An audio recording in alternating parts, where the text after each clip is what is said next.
వాళ్ళు కూడా ఈ ప్రమాదం గురించి మాట్లాడుతున్నారు. ఒకసారి మనం వాళ్ళతో మనం హలో అండి. Hello, sir. What do you say about the accident? It was a very tragic accident, and it was just 50 to 59 seconds after the takeoff. It got collapsed and lost all the full control and got collapsed. And there was 1,25,000 liters petrol, so there was no chance of anyone to be saved. And if it would have blasted here, got collapsed here, then there was a tragic blast. And this was one of my friend's friend who got burned 30%, and a cylinder got blast and she got burned, and she jumped on the ambulance, and then the ambulance also got blasted, and she came on she went on the auto to a friend's house and got admitted to a personal hospital. What is her work there? She was working in the canteen.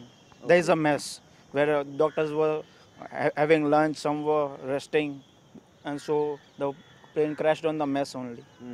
Okay. And the other 3 buildings also got. Sure, injured. Yes, she was injured. Yes. Okay. What she is saying about that incident? She is not. She does not have words because she is recovering from the incident. She is suffered. Okay. Then what if that accident 30 minutes before, 30 minutes after? If it was after 30 minutes, then it would be somewhere else in the air. So there was no chance. If the plane gets crashed with the same fuel, would be the same, because it was fully with the 1,25,000 liters fuel. So there was no chance of anyone to be saved. Because it would be the same incident, but the area would be different, else the incident would be the same. Result would be the same. वो मेरी friend है ना, उनको canteen है यहाँ पे, तो उनको इंजरीज हुआ है, यहाँ पे पूरे जल गए वो। तो उनका खुद का कैंटीन है, जैसे आग लगी, ब्लास्ट हुआ, उनको तो पता नहीं चला कि ब्लास्ट हो रहा है कि क्या। तो वो जैसे कैंटीन से निकले ना, वैसे वो पूरे आग से जल गए, और आग से जल के यही रास्ते से बाहर निकले और फिर घर पे पहुँचे। फिर हमने उनको हॉस्पिटल में रखा है, अभी प्राइवेट में, यहाँ पे नहीं। 30% तक तो वो जल गए। हाँ, 30% जल गए वो। ఒక ఫోటో చూపిస్తున్నారు వాళ్ళ ఫ్రెండ్ కల్పన. ఆ రోజు క్యాంటీన్లో పనిచేస్తున్నారు. క్యాంటీన్లో పనిచేస్తున్న ఆమె కూడా ప్రస్తుతం గాయాల పాలై హాస్పిటల్లో ఉన్నారు. అండ్ కొంతమంది చనిపోయారు, కానీ చనిపోయిన వారి లెక్క మాత్రం క్లియర్గా చెప్పట్లేదు. ఇప్పటివరకు 270 మంది చనిపోయారని చెప్తున్నారు. సో మనం ఒకసారి అటు సైడ్ కూడా వెళ్దాం. ఆ విమానం ఒకవేళ 30 సెకండ్లు ముందుకు పడున్నట్లయితే, కొంచెం ముందుకు ఒక 100 మీటర్స్ 150 మీటర్స్ ముందుకు ఉన్నట్లయితే మా పరిస్థితి ఏంటి అని వాళ్ళందరూ కూడా భయపడుతున్నారు. ఒకసారి నేను మిమ్మల్ని అటు సైడ్ కూడా తీసుకువెళ్తాను. అక్కడ ఉన్న వాళ్ళతో మాట్లాడించి వాళ్ళ అభిప్రాయం కూడా తెలుసుకుందాం. ఎస్, మనం అటువైపు నుంచి ఇటువైపుకి వచ్చాం. ఒకవేళ ఒక 30 సెకండ్లు అటు పడి ఉంటే హైటెన్షన్ వైర్లు, సివిల్ హాస్పిటల్, రోడ్, జనాలు ఇదంతా ఉండేది. ప్రమాదం చాలా తీవ్రత ఎక్కువగా ఉండేది. ఒకవేళ 30 సెకండ్ల ముందు అంటే ఒక 100 మీటర్స్ మనం చూసాం కదా, టైల్ పార్ట్ పడింది. ఇదిగో ఈ బిల్డింగ్ తర్వాత ఉన్నదే. ఆ టైల్ పార్ట్ని కూడా ఇందాక తొలగించేశారు. ఒకవేళ ఇక్కడ పడి ఉన్నట్లయితే ఒకసారి ఈ కెమెరాని మనం ఇలా చూసినా ఈ జనం అంతా కూడా ఉన్నారు. ఇది చాలా ఎక్కువ మంది జనాభా ఉన్నటువంటి ఏరియా, ఎక్కువ ఇల్లులు ఉన్నటువంటి ఏరియా. వీళ్ళు ఆ రోజు సరిగ్గా మధ్యాహ్నం 1 గంట సమయంలో భోజనం చేసి మధ్యాహ్నం కూర్చున్నాం. ఆ సమయంలో పెద్ద శబ్దంతో వెళ్ళిపోయింది. చాలా సందర్భాల్లో విమానం కింద నుంచి వెళుతూ ఉన్నప్పుడు ఇంటిపై ఎక్కడ కూలిపోతుందో అనుకునే వాళ్ళం అని చెప్తున్నారు. సో ఇక్కడ ఒక తెలుగు తెలిసిన మహిళ కూడా ఉన్నారు. ఆ రోజు ఆ విమాన ప్రమాదం జరిగేటప్పుడు ఇక్కడే ఉన్నారు. ఇక్కడ ఆమె పేరు గీత, రైట్? మా పేరు గీత. ఓకే, ఏం జరిగింది ఆ రోజు? పైలా మేము ఇప్పుడు 150 అయింది ఆ రోజు 12 తారీఖులో. 1 గంట అయింది. మరి అన్నం తిని మేము పండుకున్నాం. బేడ్ మీద పండుకుంటే బగ్గ గాలి వచ్చింది అని బగ్గ పెద్ద ఆవాజ్ వచ్చింది. ఇలా బ్లాస్ట్ అయింది. ఎంత బ్లాస్ట్ అయింది అడగకు. బగ్గ పెద్ద బ్లాస్ట్ వచ్చింది. ఏమైంది తలుపు తీసి బయట వచ్చినాం. బయట వస్తే ఏమైంది అంతా పొరగన్లు అంతా మేము భయం అయింది. ఇంతగానం ఎందుకు అయింది, బ్లాస్ట్ అయింది, ఏమైంది ఏమో. మేము అనుకున్నాం బిల్డింగ్ పడిపోయింది, అట్లా అనుకున్నాం. మేము బిల్డింగ్ పడిపోతే అలా ఎవరైనా అనుకున్నారు బ్లాస్ట్ అయింది, ప్లేన్ బ్లాస్ట్ అయింది, క్రాష్ అయింది అట్లా అనుకున్నారు.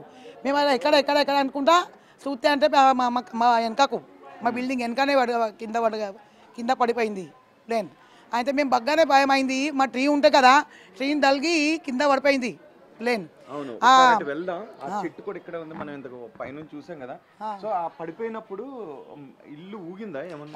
అంత బిల్డింగ్ తలిగింది, ఊగింది. బగ్గానే మాకు భయం అయింది అని కింద పడిపోయింది.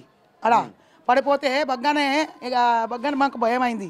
భయం అయితే మేము చూసి బయట వెళ్ళాం, ఏమైంది అనుకొని, కానీ బిల్డింగ్ వెనకకు పడిపోయింది. ఆ చెట్టు కూడా తరిగింది. దానికి చూస్తేనే బగ్గాన మాకు భయం అయింది. ఏమైంది అనుకొని మేము బయట తీస్తే అంత భయం అయింది మాకు. మేము అయితే ప్లేన్ క్రేష్ అయింది, ప్లేన్ కింద పడింది. బగ్గాన అక్కడ అంతా పొగ అంత మనుషులు చచ్చిపోతే మా బిల్డింగ్ వాళ్ళు పొరగాళ్ళు పోయి తీసిండ్రు అన్ని బాడీలు తీసిండ్రు. పొరగాళ్ళు పోయి ఈ ట్రీ ఉన్నది కదా, మా ట్రీ, ఈ ట్రీని తలిగి కింద పడిపోతే మేము చూసినాం, అయ్యో ఇంత దగ్గరికి పడిపోయింది. ఈడ పడుకుంటే మేము చచ్చిపోతున్నాం. చూడు మా బిల్డింగ్ లా దివాలు చూడు అంత పడిపోయింది. దీనికి తలిగి మీద పోయి పడిపోయింది, అంతే చచ్చిపోతాం మేము. ఈ చెట్లు అన్ని పడిపోయింది. చూడండి ఈ చెట్టు తలిగిది ఇలా ఇన్న వండది, వెనకకు ఇన్న వండ పడిపోయింది పక్కకు. ఇదిగో చూడండి ఒకసారి, ఆ చెట్టు కొమ్మలన్నీ కూడా ఎలా విరిగిపడ్డాయి. ఈ కర్రలన్నీ కూడా ఆ రోజు విమాన తగిలి పడిపోయినవి. ఇంకా వెనక ఇది పెద్ద చెట్లు ఉంటే దీనికి దలిగి పడిపోతే 50 మీటర్కి దూరంకు పడిపోయింది. ఈడ పడితే 50 మీటర్ ఇంకా పడుతుంది కదా, మేము చచ్చిపోతున్నాం అన్ని. మాకు బాగా భయం అయింది, పోరగాన్లు ఇంకా భయం అయింది. మేము అన్నం తినలే, ఏం చేయాలా ఏం అర్థం అవుతలేదు. నెత్తి కామ్ చేస్తలేదు, గట్లా అయింది. చూస్తానికి వెళ్ళిండ్రు. అంతా అక్కడ అన్ని దగ్గి తలిగింది. ఆకాశం అంతా పూరా ఇంత ఆకాశం మీద అక్కడ అంత ఏం చేయాలని ఏం చెప్పాలా ఏం కనిపించలేదు, ఏం యాదశక్తలేదు. భయం అయింది, భయం అయింది. అన్ని తలిగింది. అంత మనుషులు చచ్చిపోయింది అంతా అంగి తలిగింది. అక్కడ పేయి మీద పేయి తలిగింది. అంక నాసిపోయింది. మాకైతే భయం అయింది. అబ్బా మామూలుగా ఎంతమంది ఉంటారు ఎప్పుడైనా అందులో కనబడుతుంటారు? ఇంకా కనపడుతూ 3 ఏళ్ళు చెప్తే కూడా తక్క అంత మనుషులు చచ్చిపోయిండ్రు అందరు. ఇంకా డెడ్ బాడీ అంతా తింటుండ్రు. 3 దినాలైంది కదా, ఇంకా తిత్తుండ్రు బాడీలు. ఈ రోజు కూడా తీస్తున్నారు. ఇంకా ప్లేన్ది టేల్ ఉన్నది కదా, ఆ టేన్లోకి వెళ్ళి ఇంకా మనుషులు అందరు ఉన్నారు. అన్ని ఇంకా 3 రోజులు అయింది కదా, ఇంకా అన్ని తీస్తుండ్రు. అంటే మీకు ఇక్కడ నుంచి కింద నుంచి వెళ్తే కదా ఫ్లైట్ భయం. రోజు 50 మీటర్ల సెంటర్లో వెళ్తుంది. ఇలానే 3 పోతుంది, 600 మీటర్లో పోతుంది. కానీ రోజు మీ చెట్టు ఉంది కదా, దీనికి రోజు తలిగితే పోతుంది. మాకు రోజు భయం అవుతుంది. అయ్యో ఒకసారి పడితే మనం అందరు చచ్చిపోతున్నాం. ఇదే చెట్టుకు తలిగితే పోతుంది ఖాయం, రోజు అని. ఇప్పుడు కూడా తలిగి పడిపోయింది 50 మీటర్ల సెంటర్లో. ఇందాక తీస్తారు కదా దాన్ని, టైల్ తీసుకుపోయిండ్రు. ఇంకా డెడ్ బాడీ వెళ్తుండ్రు. అన్నీ అందరు పక్షులు చచ్చిపోయినరు. అంత పానం ఏం చేయాలని ఏం చేయలేదు కదా. పికాక్ అందరు చచ్చిపోయినరు. అన్ని ఏనుగు చచ్చిపోయినరు. అన్ని ఎట్లా అందరు ఇంకా పాములు బాబులు మనుషులు చచ్చిపోయినైతే మా పానంలో ఏమి ఊసారు. మనుషులు పెద్ద మనుషులు చచ్చిపోయినరు. బగ్గా మనుషులు 3-4 వేలు మనుషులు చచ్చిపోయినరు. ఇట 50 మీటర్ల అందరిలోనే అది పడిపోయింది. ఇలా వెనకకు పడితే అంటే మేము అన్నీ చచ్చిపోతున్నాం. ఈ బిల్డింగ్ అంతా తలిగింది. మేము భయం అయింది మాకు. ఏం చేయాలని ఏం చెప్పాలా ఏం నెత్తి నాడతలేదు. అయ్యా మీరేమన్నా వచ్చి చూసుకోండి.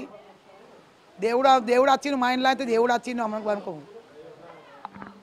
రైట్, ఒక్కసారి మనం చూడవచ్చు. ఇదిగో ఈ చెట్టునే తాకి అక్కడికి వెళ్ళి ఆ బిల్డింగ్ పైన పడింది. సో 50 మీటర్ల తర్వాత ఇక్కడ నుంచి సరిగ్గా 50 మీటర్లు.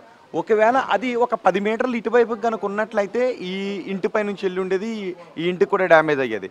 అలా కాదు, 50 మీటర్లు వెనక్కు పడి ఉన్నట్లయితే ఇదిగో మొత్తం వీళ్ళ కాలనీ అంతా పెద్ద ప్రమాదమే జరిగి ఉండేది. ఎందుకంటే ఏకంగా 1,25,000 లీటర్ల ఫ్యూల్ అందులో ఉంది కాబట్టి, అది ఆ బిల్డింగ్ పైన పడింది కాబట్టి అక్కడ ఆ మిగిలిన ఫ్రంట్లో ఉన్న బిల్డింగ్స్ అన్నీ కూడా అడ్డొచ్చాయి కాబట్టి ఆ ఫ్యూల్ వెళ్ళి వాటికి తగిలింది. కానీ ఇక్కడ ఇవన్నీ కూడా చిన్న భవనాలు. ఒకవేళ 50 మీటర్ల ముందు కనుక ఈ ప్రమాదం పడుంటే అది ప్రపంచ చరిత్రలోనే అత్యంత దయనీయమైనటువంటి ఒక పెద్ద ప్రమాదంగా మిగిలిపోయి ఉండేది. మమ్మల్ని ఆ దేవుడు కాపాడాడు అని వాళ్ళు దేవుడు కాపాడింది. దేవుంది లాక్ ధన్యవాద్, లాక్ మెహర్బానీ. ఆ దేవునికి అందరు చెప్తున్నాం, మేమేం ప్రార్థన చేసుకుంటాం. ఇప్పుడు ఓళ్ళకు ఇట్లా కావద్దు. అందరు బగ్గా మనుషులు చచ్చిపోయినరు. 3-4 వేలు చచ్చిపోయినారు అందరు. మొత్తం మాకు బతుకున్నారు పావు కాడిండ్రు. సో మొత్తానికి ఒక్క 30 సెకండ్స్ అటు ఇటు అయ్యున్నట్లయితే ఈ ప్రమాద తీవ్రతే చాలా ఎక్కువగా ఉండేది. మధ్యలో మాత్రమే కొంచెం చిన్న ప్లేస్ ఖాళీ స్థలం ఉంది, అక్కడ చెట్లు ఉన్నాయి. ఒకవేళ అక్కడ కనుక పడున్నట్లయితే ఆ ప్రమాద తీవ్రత చాలా తక్కువగా ఉండేది. బహుశా విమానం పేలుండి ఉండేది కాదేమో, ఒకవేళ ఆ స్థాయిలో పేలిపోయి ఉండేది కాదేమో. బహుశా బిల్డింగ్లో ఇరుక్కుపోయింది కాబట్టి, బిల్డింగ్లో కూలిపోయింది కాబట్టి, క్రాష్ ల్యాండ్ అయింది కాబట్టి అక్కడ ఆ ప్రమాదం ఆ స్థాయిలో ఉంది, విమానం పేలిపోయింది. కానీ ఇప్పుడు డీజీసీఏ, బోయింగ్ అందరూ కూడా దీన్ని పరిశీలిస్తూ ఉన్నారు. ఒక కమిటీ కూడా వేశారు, ఈ ప్రమాదానికి కారణం ఏంటి అని ఒక కమిటీ కూడా వేశారు. సో కమిటీ రిపోర్ట్ ఏం తెలుస్తుంది, 3 నెలల తర్వాత కమిటీ నివేదిక వస్తుందని కూడా చెప్తున్నారు. Civil aviation minister Rammohan Naidu కూడా అదే విషయాన్ని చెప్పారు, ప్రధాని కూడా చెప్పారు. ఒకవేళ ఇందులో మానవ తప్పిదం ఉంటే ఖచ్చితంగా వాళ్ళని కఠినంగా శిక్షిస్తామని చెప్తున్నారు. భవిష్యత్తులో ఇలాంటి ప్రమాదాలు జరగకుండా చూస్తామని చెప్తున్నారు. సో చూద్దాం మరి ఎటువంటి చర్యలు తీసుకుంటారు. మరోవైపు ఇప్పటికీ కూడా బాడీస్ని వాళ్ళకి అప్పగించలేదు, డిఎన్ఏ పరీక్షలు చేయలేదు. ఇంకా విజయ్ రూపాని బాడీని కూడా రేపు బహుశా అప్పగించే అవకాశం ఉంది. ఆయన బాడీని కూడా ఇంతవరకు ట్రేస్ చేయలేకపోయారు. సో ఇప్పటివరకు 270 మంది చనిపోయారని చెప్తున్నారు. 140కి దాటి 140 వరకు మాత్రమే మృతదేహాలని అందులో భద్రపరచాలు దొరికాయని ఉన్నారు. సో మిగిలిన లెక్కపై మాత్రం, మిగిలిన సంఖ్యపై మాత్రం ఒక సందిగ్ధత కనిపిస్తుంది. కొంతమంది చెప్తున్నారు 260 వరకు మృతదేహాలు వచ్చాయని, 140 వరకు మాత్రమే వచ్చాయని, చాలామంది మిస్ అయిపోయాయి వాళ్ళ బాడీస్ అని చెప్తున్నారు. సో క్లియర్ కట్గా మాత్రం లెక్క గురించి ఎంతమంది చనిపోయారు, మరణాల గురించి చెప్పట్లేదు. 241 మంది ఫ్లైట్లో ఉన్నారు, 242 మంది, అందులో 241 మంది చనిపోయారు. సో ఈ మెడికల్ హాస్టల్కి సంబంధించి అంటే ప్రయాణికులు కాకుండా ఇతరులు ఎంతమంది చనిపోయారన్న దాని గురించి ఒక స్పష్టమైన లెక్క మాత్రం తేలడం లేదు. ఇప్పటికీ మృతదేహాలు ఆ సివిల్ హాస్పిటల్లోనే ఉన్నాయి. బహుశా డిఎన్ఏ శాంపిల్స్ అన్ని సేకరించిన తర్వాత, వాటిని విశ్లేషించిన తర్వాత వాళ్ళ సంబంధికులకు ఫోన్ చేసి వాళ్ళ బాడీని అప్పగించే అవకాశం ఉంటుంది. మరి చూద్దాం ఈ ప్రమాదానికి కారణం అయితే ఏం కారణం అని తెలుస్తారు.